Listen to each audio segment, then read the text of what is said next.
जागो लोगों जगत के, बीती काली रात, हुआ उजाला धर्म का, मंगल हुआ प्रभात।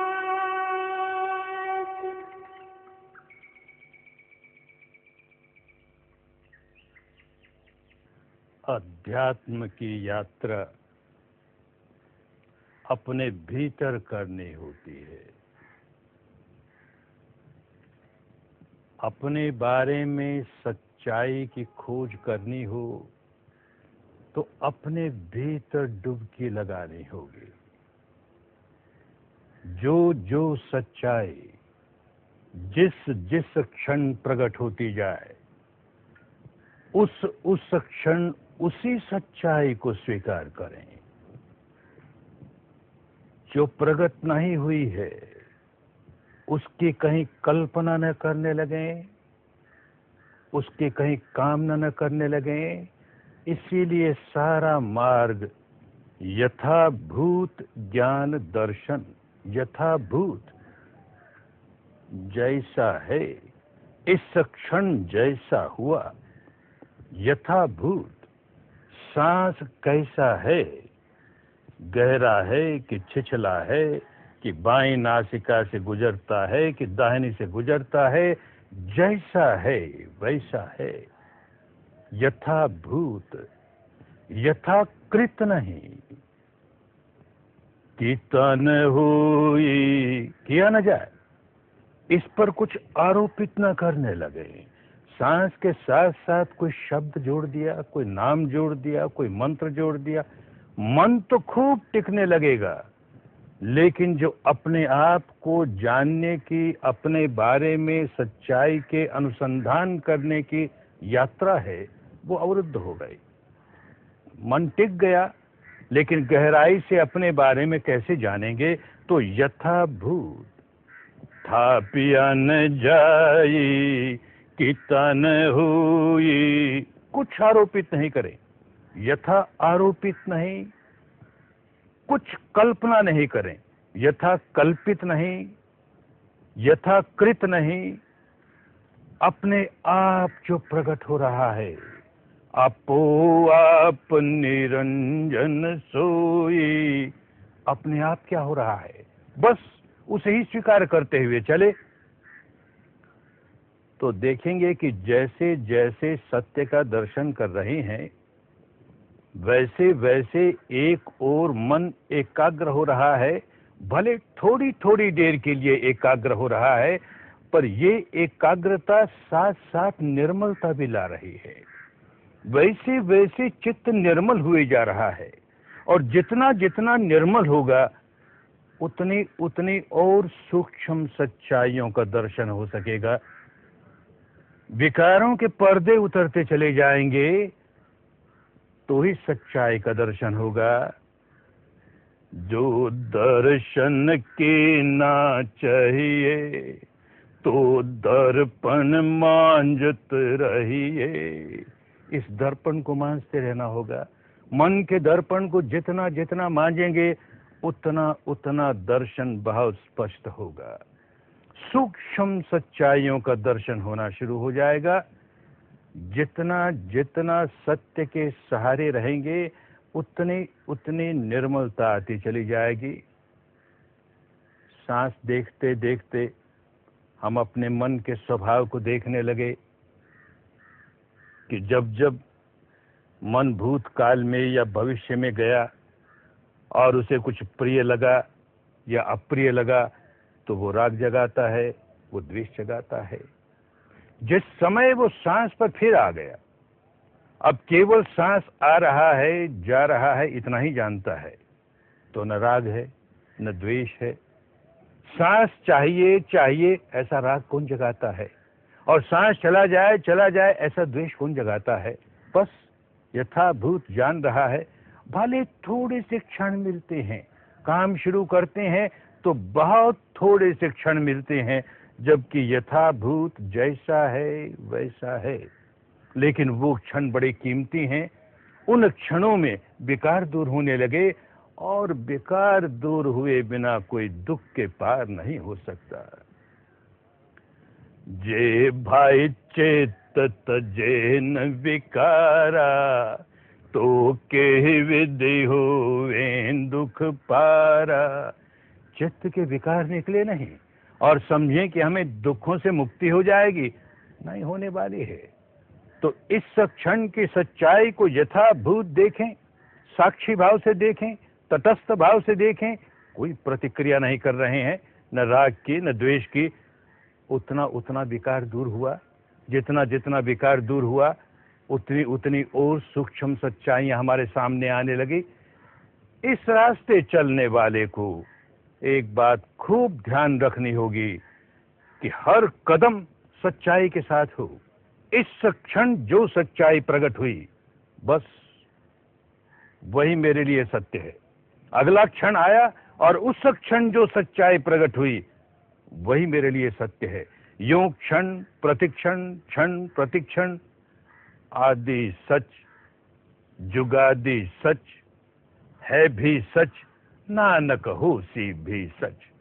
अरे जहां सच से काम किया जाए और क्षण प्रतिक्षण सच के ही साथ रहें, तो यात्रा सच खंड की होगी। और सच खंड की होगी तो चलते चलते अंतिम परम सत्य तक पहुंच जाएंगे। सत्य नहीं छूटे। तो कहा संत ने, किम सच्चियारा होविये, किम कूड़े टुट्टे पाले। हुकुम रजाई चलना, नानक लिखिया नाड़े। तो कहा संत ने, किम सच्चियारा होविये। भारत के इस महान संत ने भारत की भाषा को एक नया शब्द गढ़ कर दिया। दुखियारा शब्द बहुत प्रचलित था। दुखियारा वो जिसके पास सुख का नामो निशान ना हो। सुखियारा वो भी प्रचलित। सुखियारा वो जिसके पास दुख का नामो निशान ना हो। संत ने कहा सचियारा, सचियारा वो जिसके पास झूठ का नामो निशान ना हो। ये वाणी के झूठ की बात नहीं है। सचखंड की यात्रा पर निकले हैं तो हर कदम सच के साथ, कोई कल्पना नजदीक आने ना पाए। कोई सत्य किसी अन्य को अनुभूत हुआ। परम सत्य सिद्धार्थ गौतम को अनुभूत हुआ और वे बुद्ध बन गए। तो उनको अनुभूत हुआ। वो सत्य मेरे लिए सत्य नहीं है, मेरे लिए वही सत्य है जो मैं अनुभव कर रहा हूं। यूं सत्य को स्वयं अनुभव करते हुए क्षण प्रतिक्षण आगे बढ़ते चले जाएंगे, तो देखेंगे कि सारा कुदरत का रहस्य सामने आने लगा। क्योंकि झूठ को नजदीक नहीं आने दिया, कल्पना को नजदीक नहीं आने दिया। हमारी वो दार्शनिक मान्यता, अरे उसका क्या हुआ, वो तो आरोपित करो ही। हमारी ये दार्शनिक मान्यता, अरे इसका क्या हुआ, इसको तो आरोपित करो ही। अरे ये नाम तो बड़ा पवित्र है, ये मंत्र तो बड़ा पवित्र है, इसको तो साथ जोड़ो। कुछ नहीं, कुछ आरोपित न हो, था पिया न जाए, कीता न होई। कोई इम्पोज्ड ट्रुथ न हो, कोई क्रिएटेड ट्रुथ न हो, नेचुरल ट्रुथ। आपो आप निरंजन सोई। तो सारा रहस्य खुलने लगा। तो हुकुम रजाई चलना। क्या हुकुम रजाई? इस कुदरत का क्या हुक्म है, उसकी क्या रजा है, या यूं कहना चाहें तो इस परमात्मा का क्या हुक्म है, उसकी क्या रजा है। खूब समझ में आने लगेगा क्या हुक्म है, क्या रजा है। अपने चित्त को निर्मल रख। तूने जैसे ही चित्त को मैला किया, दंड मिलेगा तुझे, तत्काल मिलेगा। तो उसकी ये रजा है, उसका ये हुक्म है कि चित्त को निर्मल ही रखना है, मैला नहीं होने देना। तो इस प्रकार चलेंगे, कुदरत के कानून के अनुसार चलेंगे, तो हुक्म रजाई चलना। ये हुक्म रजाई कहाँ मिलेगी भाई? पुस्तकों में नहीं मिलते, प्रवचनों में नहीं मिलते, केवल बुद्धि विलास होके रह जाएगा, नहीं मिलेगी। जब अनुभूति पर उतरेगी तब समझ में आएगी। तो कहा नानक लिखिया नाड़े, वो हमारे साथ हमारे भीतर लिखा हुआ है। क्या कुदरत चाहती है, उसका क्या हुक्म है, उसकी क्या रजा है। तो अपना ज्ञान जागने लगा। देख, जब कोई बात प्रिय लगी, हमारे चिंतन में कोई बात प्रिय आई कि राग जगने लगा, हमारे चिंतन में कोई अप्रिय बात आई कि द्वेष जगने लगा, और द्वेष जगने लगा या राग जगने लगा तो मन ने अपनी समता खो दी, मन ने अपना संतुलन खो दिया। और जैसे ही समता खोई, संतुलन किया, बड़ा व्याकुल हो गया, बड़ा बेचैन हो गया। ओ, ये हुक्म रजाई है। जब जब मैं अपने मन में राग जगाता हूं या द्वेष जगाता हूं और इसकी वजह से अपनी समता खोता हूं, तब तब व्याकुल हो जाता हूं। ये कुदरत का कानून है। अब अनुभूतियों से जानने लगा। जो अनुभूति वाला ज्ञान है वही हमें कल्याण करने वाला ज्ञान है। हमारे लिए ज्ञान 3 प्रकार के होते हैं।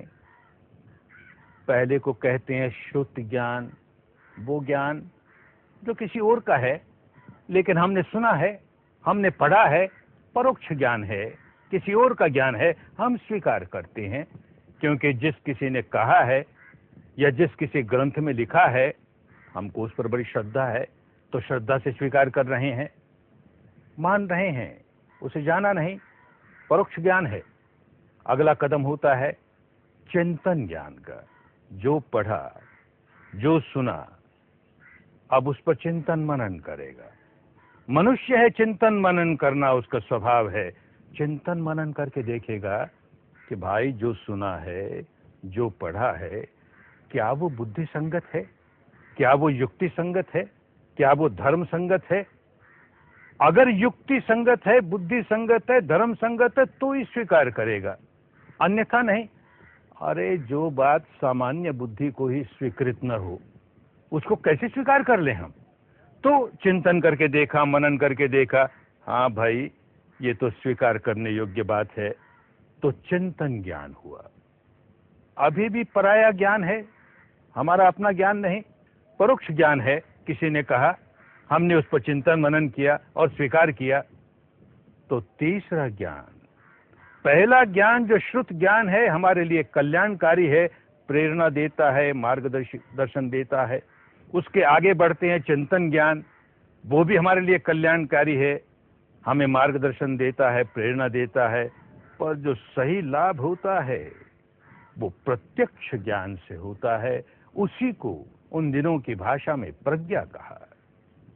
ये अपना ज्ञान है, प्रत्यक्ष ज्ञान है, परोक्ष नहीं। अपनी अनुभूति से जाना, अपनी अनुभूति से जानने लगे कि देख, राग जागा और व्याकुल हुआ, द्वेष जागा और व्याकुल हुआ, राग दूर हुआ, द्वेष दूर हुआ, फिर समता आई, व्याकुलता दूर हो गई, बड़ी शांति आई। अब अनुभूति का ज्ञान है। ये अनुभूति का ज्ञान ही कल्याणकारी है। किसी ने कहा रसगुल्ला बहुत मीठा है, बहुत मीठा है। कहने वाले पर हमें विश्वास है, अच्छा भाई तू कहता है तो जरूर मीठा है। नहीं विश्वास है तो वो कहता है देख इसमें चीनी पड़ी है, शक्कर पड़ी है, मीठा होगा ही ना। हम बुद्धि लगाते हैं, बात तो ठीक है, जिसमें चीनी पड़ी हो मीठा तो होगा ही। लेकिन जब तक हमने अपनी जबान पर नहीं रखा, हम उस मिठास को क्या जाने। तो ये तीसरा ज्ञान जो रसगुल्ला जबान पर आ गया, हमारी जीभ पर धर लिया, अरे सचमुच मीठा है, सचमुच मीठा है, बड़ा कल्याण हो गया। अनुभूति बिना सारे के सारे दूसरे ज्ञान, श्रुत ज्ञान, चिंतन ज्ञान हमारा कल्याण नहीं कर सकते। हमें मार्गदर्शन दे सकते हैं, हमें प्रेरणा दे सकते हैं। सही कल्याण हमारा होगा अपने अनुभूत ज्ञान से, प्रत्यक्ष ज्ञान से, हमारी प्रज्ञा से। यही काम शुरू हुआ। सांस के सहारे सहारे सहारे सत्य देखना शुरू किया। आरंभ में बड़ा स्थूल स्थूल सत्य, जैसे आगे बढ़ते हैं उससे सूक्ष्म और आगे बढ़ेंगे सूक्ष्मतर सूक्ष्मतर सूक्ष्मतम। इस अवस्था पर पहुंचेंगे कि सारा शरीर किन नन्हे नन्हे परमाणुओं से बना है, वो सारा अनुभूति पर उतर आएगा। भौतिक जगत का सूक्ष्मतम सत्य क्या है, अनुभूति पर उतर जाएगा। ऐसे ही चेतसिक जगत का सूक्ष्म सत्य क्या है, अनुभूति पर उतर जाएगा। और जब ये अनुभूति पर उतर जाएगा तो पर्दे उतरते जा रहे हैं ना। जैसे जैसे सूक्ष्म से और सूक्ष्म की ओर बढ़े, पर्दा उतरा तो बढ़े। मैल का पर्दा उतरता है तो उससे सूक्ष्म प्रकट होता है, और पर्दा उतरता है तो और सूक्ष्म प्रकट होता है। यूं हम जितनी जितनी सूक्ष्मता की ओर बढ़ते जा रहे हैं, सत्य सूक्ष्म सत्य की ओर बढ़ते जा रहे हैं, वैसे वैसे मन निर्मल होता जा रहा है, निर्मल होता जा रहा है। एक अवस्था आती है जबकि ये शरीर और चित्त की सारी सच्चाइयों को देख जाने के बाद इसके परे की सच्चाई प्रकट होती है, क्योंकि सारे घूंघट उतर गए। तो कहा संत ने, घूंघट के पट खोल रे तुझे पिया मिलेंगे। घूंघट का एक पट नहीं, घूंघट के पट, अब गुंठन पर अब गुंठन, घूंघट पर घूंघट। अरे कितने पर्दे लगाए पड़े हैं, ये मैल के पर्दे जो हमें सच्चाई देखने नहीं देते। सच्चाई का साक्षात्कार तब हो जबकि सामने कोई पर्दा ना हो। पर्दा है तो कैसे देखेंगे? ये मैल का पर्दा है ना, ये मैल का पर्दा उतरता जाता है, उतरता जाता है तो और सूक्ष्म सत्य प्रकट होता है, और सूक्ष्म सत्य प्रकट होता है तो मैल का पर्दा और उतरता है और उतरता है। कोई जंजाल में नहीं उलझते, कोई दार्शनिक मान्यता में नहीं उलझते, कुदरत के कानून को समझते हैं, अनुभूति से समझते हैं। तभी संत कहता है, अरे तू कहता कागज की लेखी, तू कहता कागज की लेखी, मैं कहता आंखों की देखी, मैं कहता आंखों की देखी, मैं कहता सुलझावन वाली, ओ मैं कहता सुलझावन वाली, ओ तू क्यों रहा उलझाए रे। संत कहता है, क्यों उलझाते हो हमें, क्यों उलझाते हो संसार को? ये हमारी दार्शनिक मान्यता, ये हमारी सांप्रदायिक मान्यता। अरे मान्यता ही मान्यता, जान्यता कहाँ, अनुभूति कहाँ? सत्य अनुभूति पर उतरना शुरू हो जाए, बड़ा मंगल हो, बड़ा कल्याण हो, अनुभूति पर उतरे तो। इसलिए सारा का सारा रास्ता किम सचिया राहुविये, सत्य ही सत्य के सहारे चलते चले जाएंगे तो एक पर एक पट उतरते चले जाएंगे, एक पर एक पर्दे उतरते चले जाएंगे। ये जो बहुत ठोस ठोस शरीर मालूम होता है, देखेंगे कि सारा ठोसपना खत्म हो गया और केवल तरंगे ही तरंगे, तरंगे ही तरंगे, परमाणु ही परमाणु, परमाणु ही परमाणु। अनुभूति पर उतरना चाहिए। ऐसे ही ये चित्त बड़ा घनीभूत, कोई भावावेश जागा, कितना घनीभूत हो गया, देखे जा रहे हैं, देखे जा रहे हैं, उसके टुकड़े हो रहे हैं, टुकड़े हो रहे हैं। यूं होते होते तरंगे ही तरंगे, तरंगे ही तरंगे, सारा शरीर स्कंद, सारा चित्त स्कंद, तरंगे ही तरंगे, तरंगे ही तरंगे। तो देखेगा अपनी अनुभूति से, सब्बो पज्जलितो लोको, सब्बो लोको प्रकंपितो प्रकंपितो प्रकंपितो। अरे केवल प्रकंपन ही प्रकंपन, प्रज्वलन ही प्रज्वलन, प्रकंपन ही प्रकंपन, सारा शरीर स्कंद, सारा चित्त स्कंद। यूं सच्चाई को देखते देखते, निर्मलता लाते लाते लाते उस अंतिम परम सत्य तक पहुंचेगा। लंबा रास्ता है, बहुत लंबा रास्ता है, पर कहीं तो काम शुरू करना पड़ेगा। तो सांस से काम इसलिए शुरू किया कि सांस को देखते देखते देखते 2 दिन बीते, 3 दिन बीते, फिर इस नासिका के इर्द गिर्द हम देखेंगे किसी प्रकार की बायोकेमिकल रिएक्शन हो रही है, कोई जीव रासायनिक प्रतिक्रिया हो रही है, कोई ना कोई संवेदना प्रकट हो रही है। कभी गर्मी सी, कभी सर्दी सी, कभी पसीना सा, कभी धड़कन सी, कभी स्फुरना सी, कभी सिहरन सी, कभी पुलकन सी, कभी धूजन सा, कभी कंपन सा, खुजलाहट सी, गुदगुदाहट सी। अरे कुछ भी हो सकती है। ये शरीर की संवेदनाएं हैं, होती ही रहती हैं। मानस बड़ा स्थूल था तो देख ही नहीं पाता था, अनुभव ही नहीं कर पाता था। अब सूक्ष्म होने लगा, जैसे जैसे एकाग्र होने लगा और निर्मलता के साथ एकाग्र होने लगा, वैसे वैसे सूक्ष्म होने लगा, सूक्ष्म होने लगा। तो और सूक्ष्म अनुभूतियां होने लगी। जो सूक्ष्म अनुभूतियां इस नासिका के इर्द गिर्द होने लगी, 4 दिन होते होते, 5 दिन होते होते देखेंगे सारे शरीर पर अनुभूति होने लगी। और सारे शरीर पर स्थूल स्थूल अनुभूति होते होते कैसे सूक्ष्म सूक्ष्म अनुभूति होने लगी। सारा कुदरत का रहस्य खुलने लगा। किस प्रकार इन संवेदनाओं की वजह से राग जगाते हैं, द्वेष जगाते हैं, व्याकुल होते हैं। नहीं राग जगाते, नहीं द्वेष जगाते, व्याकुल नहीं होते। इस सांस के सहारे काम शुरू किया। स्थूल सत्य से सूक्ष्म सत्य बढ़ते बढ़ते अंतिम सत्य तक पहुंच गए। बड़ा मंगल है इस सत्य के मार्ग पर। मंगल ही मंगल है, कल्याण ही कल्याण है। बड़ा मंगल, बड़ा कल्याण, बड़ा मंगल, बड़ा कल्याण। सांस देखते